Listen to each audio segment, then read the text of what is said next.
दोस्तों वेदांता का demerger announce हुआ है और वेदांता लिमिटेड ये जो अभी एक लिस्टेड कंपनी है उसके 6 लिस्टेड कंपनीज आगे जाके होंगे, ऐसा कंपनी ने फ्राइडे को अनाउंस किया। आज है संडे 1 अक्टूबर, तो आज अभी ये दोपहर के समय मैं ये वीडियो रिकॉर्ड कर रहा हूँ। तो स्वागत है आप सभी का अपने चैनल पे accounting by Apte A+A, where we get to learn to earn. और मेरा नाम है चारुदत्ता आपटे। दोस्तों अपने एक फाउंडर मेंबर है श्री वेंकटेश करके। फाउंडर मेंबर मतलब जब भी अपना चैनल शुरू हुआ तभी से वो अपने सब्सक्राइबर है। उन्होंने मुझे इंस्टाग्राम पे वेदांता के डीमर्जर के बारे में पूछा। मैंने एनालिसिस करके उनको वहाँ पे तो आंसर दे दिया, लेकिन फिर मैंने सोचा कि वही एनालिसिस जो अपने बाकी के सब्सक्राइबर्स हैं उनके लिए भी मैं लेके आऊँ। तो इसीलिए दोस्तों आज के वीडियो में हम लोग वेदांता लिमिटेड जो डीमर्जर का स्टोरी है उसके बारे में बात करेंगे। डीमर्जर करने से, डीमर्जर होने से कंपनी को क्या फ़ायदा होता है उसके बारे में बात करेंगे, क्या नुकसान हो सकता है उसके बारे में भी बात करेंगे। उसके बाद में वेदांता का जो डेट का मतलब जो कर्जे का सिचुएशन है उसके बारे में बात करेंगे। उसके बाद में दोस्तों हमने वेदांता के ऊपर 23 मई को एक वीडियो बनाया था। उसमें हमने वेदांता का जो डिविडेंड का पॉलिसी है विज़ाविज़ जो वेदांता के जो रिजर्व्स है, जनरल रिजर्व्स, और उसके बाद में जो वेदांता का जो डेट का सिचुएशन है उसके बारे में बात की थी। और तभी हमने क्या बात की थी वो भी मैं आपको एक 2-3 मिनट में वीडियो के एंड में, ये वीडियो के एंड में सुनाऊंगा। तभी वेदांता का शेयर का भाव 288 रुपीज़ के आसपास था। अभी वेदांता के शेयर का भाव 221, 222 के आसपास है। वो भी दोस्तों ये न्यूज़ जब भी फ्राइडे को आया ड्यूरिंग द मार्केट आवर्स तभी 6-7% से वेदांता का शेयर बढ़ा। वो बढ़ने के बाद दोस्तों अभी 221, 222 के आसपास है। जो हमने जब भी वीडियो बनाया था तभी 288 के आसपास था। और तभी हमने वीडियो में क्या बोला था वो भी हम एक 2-3 मिनट में टुवर्ड्स दिस वीडियोज एंड देखेंगे। तो चलिए जो आज का टॉपिक है मेन डीमर्जर का उसके तरफ आते हैं। तो वेदांता ये डीमर्जर मतलब एग्जैक्टली क्या करने वाला है। तो दोस्तों वेदांता उनका जो ओवरऑल बिजनेस है, मेटल्स का बिजनेस है, माइनिंग का बिजनेस है, एनर्जी का बिजनेस है, उसको 6 कंपनी में बांटने वाला है। मतलब अभी एक कंपनी है, वो कंपनी का आगे जाके 6 कंपनी होगा। This one company will get demerge into 5 entity.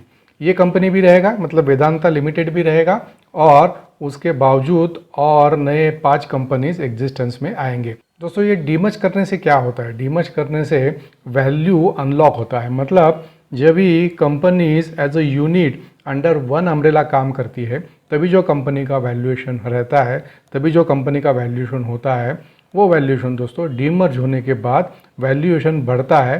That is the normal trend. मतलब हमेशा ऐसा ही होता है। फॉर एग्जांपल आईटीसी हो या अभी रिलायंस हो, रिलायंस का जियो फाइनेंशियल्स डीमर्ज हुआ, बाद में आगे जाके रिटेल बिजनेस भी डीमर्ज होगा।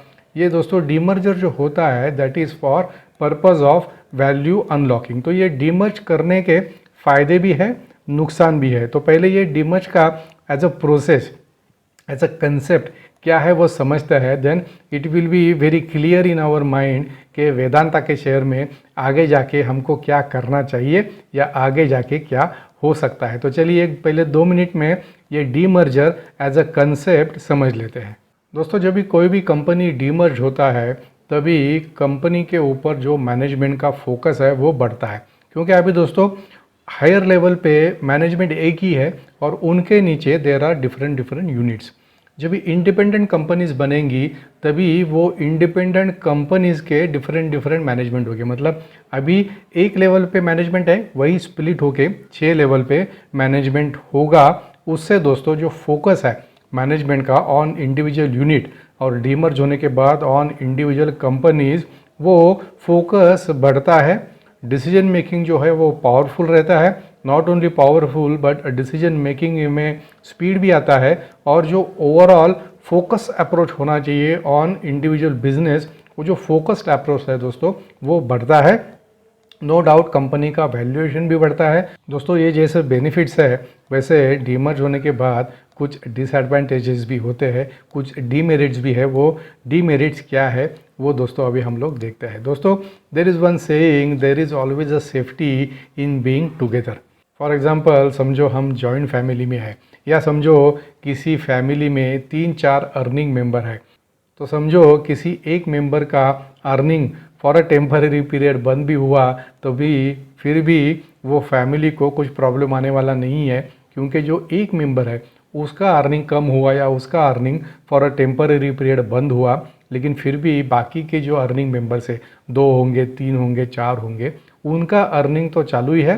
तो उनके अर्निंग की वजह से दोस्तों जो एंटायर जॉइंट फैमिली है उनका जो लाइवलीहुड है वो चालू रहता है, उनके जो खर्चे हैं वो खर्चे they are able to meet properly because of the joint family. अभी समझो दोस्तों यही जॉइंट फैमिली डिमर्ज हो गया, फैमिली डिमर्ज हो गया मतलब समझो वो फैमिली में 3 कपल्स है, तीनों ने डिसाइड किया अभी हम लोग अलग अलग रहते हैं, अलग अलग रहना चालू किया। उसके बाद में समझो किसी एक फैमिली का समझो वापस इनकम जो है उनका वो टेम्परेरी पीरियड के लिए बंद हुआ, और अगर सब्सटेंशियल सेविंग्स नहीं है then definitely that particular family would have a problem in sustaining the expenses, in sustaining their daily livelihood. So दोस्तों डीमर्ज होने के बाद this is the main and this is the biggest disadvantage of getting demerged.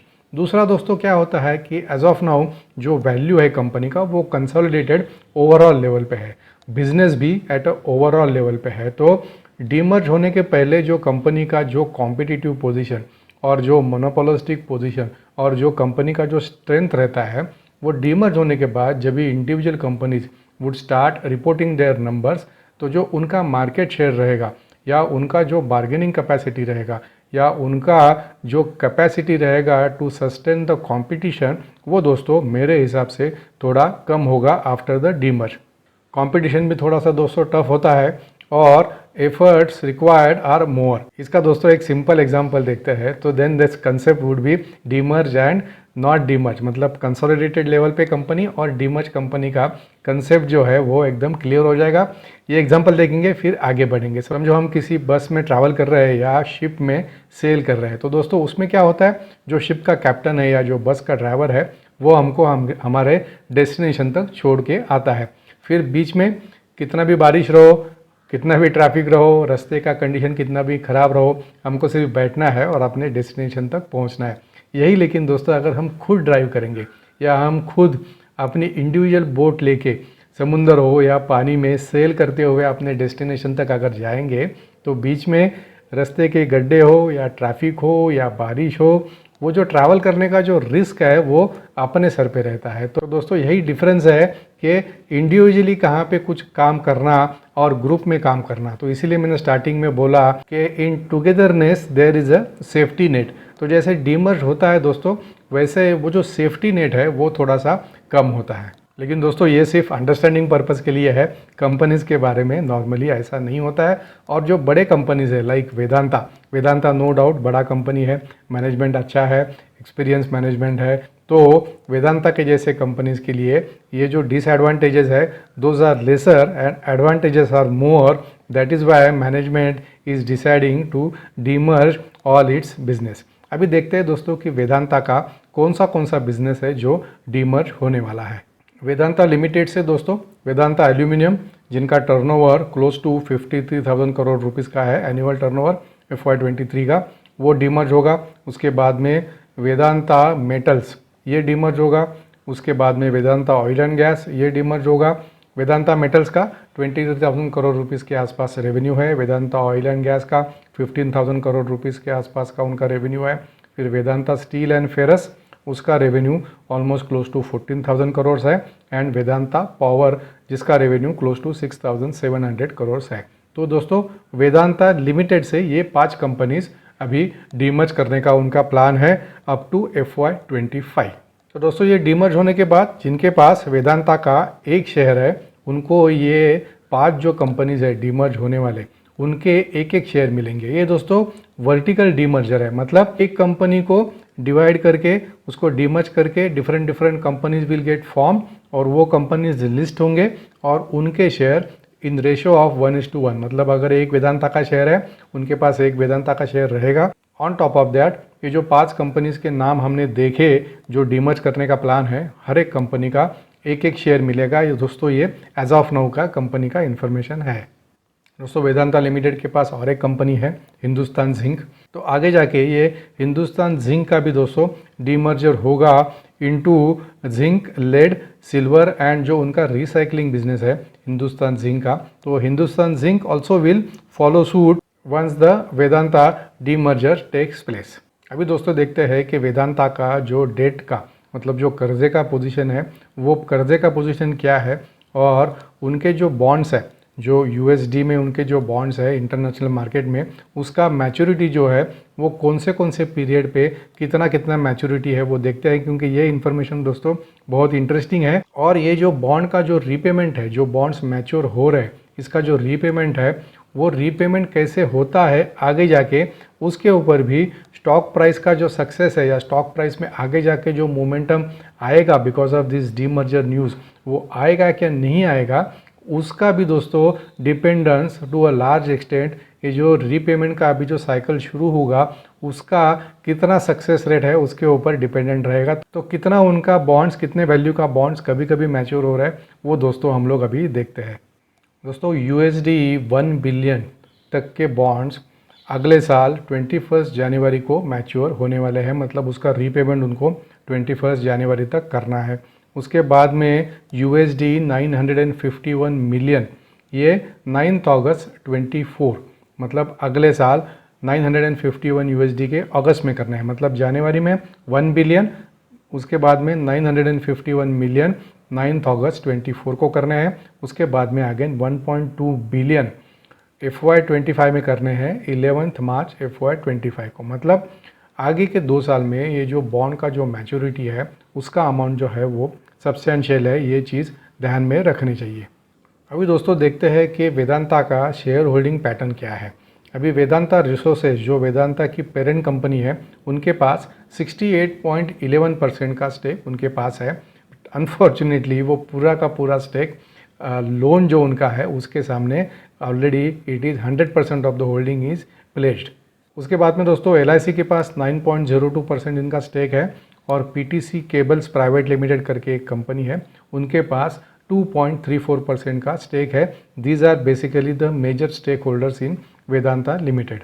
Vedanta ने दोस्तों पिछले 10 साल में close to 11 billion USD तक के डिविडेंड पे आउट किया इन लास्ट 10 ईयर्स, और 14 बिलियन USD का कैपेक्स का उनका स्पेंड हुआ है इन लास्ट 10 ईयर्स। लेकिन दोस्तों ये जो 10 साल का पीरियड है बहुत लंबा होता है। अपना जो 23 मई का जो वीडियो था, जब ये शेयर का भाव 288 रुपीज़ के आसपास था, तभी हमने पिछले 3 साल के कंपनी के प्रॉफिटेबिलिटी के ऊपर बात की थी, कंपनी के रिजर्व्स के ऊपर बात की थी, और कंपनी के डिविडेंड पे आउट के ऊपर बात की थी, and last but not the least company का जो डेट का मतलब जो कंपनी का जो कर्जे का जो डेवलपमेंट है उसका जो सिचुएशन है उसके बारे में भी बात की थी। तो चलिए 2-3 मिनट में तभी हमने क्या बात की थी वो देखते हैं, और फिर एंड में कंक्लूजन्स के तरफ आते हैं कि हमको वेदांता के शेयर में अगर किसी को नया बाय करना है, किसी के पास एग्जिस्टिंग है, तो उसमें क्या करना चाहिए उसकी तरफ दोस्तों हम लोग आते हैं। तो चलिए पहले 2-3 मिनट में वो वीडियो देखते हैं,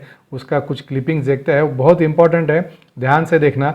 अगर वो वीडियो पूरा आपने नहीं देखा है तो मैं ऊपर आई बटन में उसका लिंक देता हूँ, और ये वीडियो के एंड स्क्रीन में भी मैं वो वीडियो का लिंक देता हूँ, वो वीडियो भी यही वीडियो के साथ आप देखना, तो आपको टोटल जो पिक्चर है वेदांता के बारे में और जो मेरा व्यू पॉइंट है वो क्लियर होगा। तो चलिए वो 23 मई का वीडियो देखते हैं। अभी FY21 से FY23 में दोस्तों कंपनी ने जो प्रॉफिट आफ्टर टैक्स कमाया वो दोस्तों 53,240 करोड़ का कमाया। FY23 में कंपनी का EPS था 74.7, उसके सामने कंपनी ने डिविडेंड दिया 81 रुपीज़ का, मतलब जितना कमाया उससे थोड़ा ज़्यादा दिया। FY22 में कंपनी का EPS था 46.4 रुपीज़, उसके सामने 45 रुपीज़ का डिविडेंड दिया, मतलब ऑलमोस्ट जितना पर शेयर कमाया उतना पूरा इक्विटी होल्डर्स में डिस्ट्रीब्यूट किया।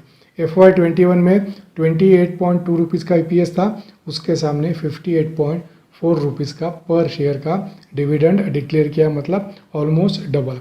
और अगर ये 3 साल का हम लोग टोटल करेंगे तो 53,248 करोड़ का नेट प्रॉफिट कमाया, लेकिन उसके सामने जो डिविडेंड उन्होंने डिस्ट्रीब्यूट किया 3 साल में वो 68,597 करोड़, मतलब ऑलमोस्ट 13 से 14 हज़ार करोड़ का डिविडेंड कंपनी ने ज़्यादा डिक्लेयर किया है दैन इट्स जनरेटेड प्रॉफिट्स। तो अगर दोस्तों Q4 का कर्जे का अगर हम लोग पोजीशन देखेंगे तो उसमें जो इंक्रीज़ हुआ है, तो ये चार्ट में ये दिखता है दोस्तों कि उसमें से 10,400 करोड़ का जो इंक्रीज़ है that is on account of the payment of dividend. अभी जितना कंपनी डिविडेंड दे रहा है उसका आधा भी दोस्तों आगे जाके कंपनी से डिविडेंड आएगा नहीं आएगा, इसके ऊपर मैं डाउटफुल हूँ because of the reasons which we just saw.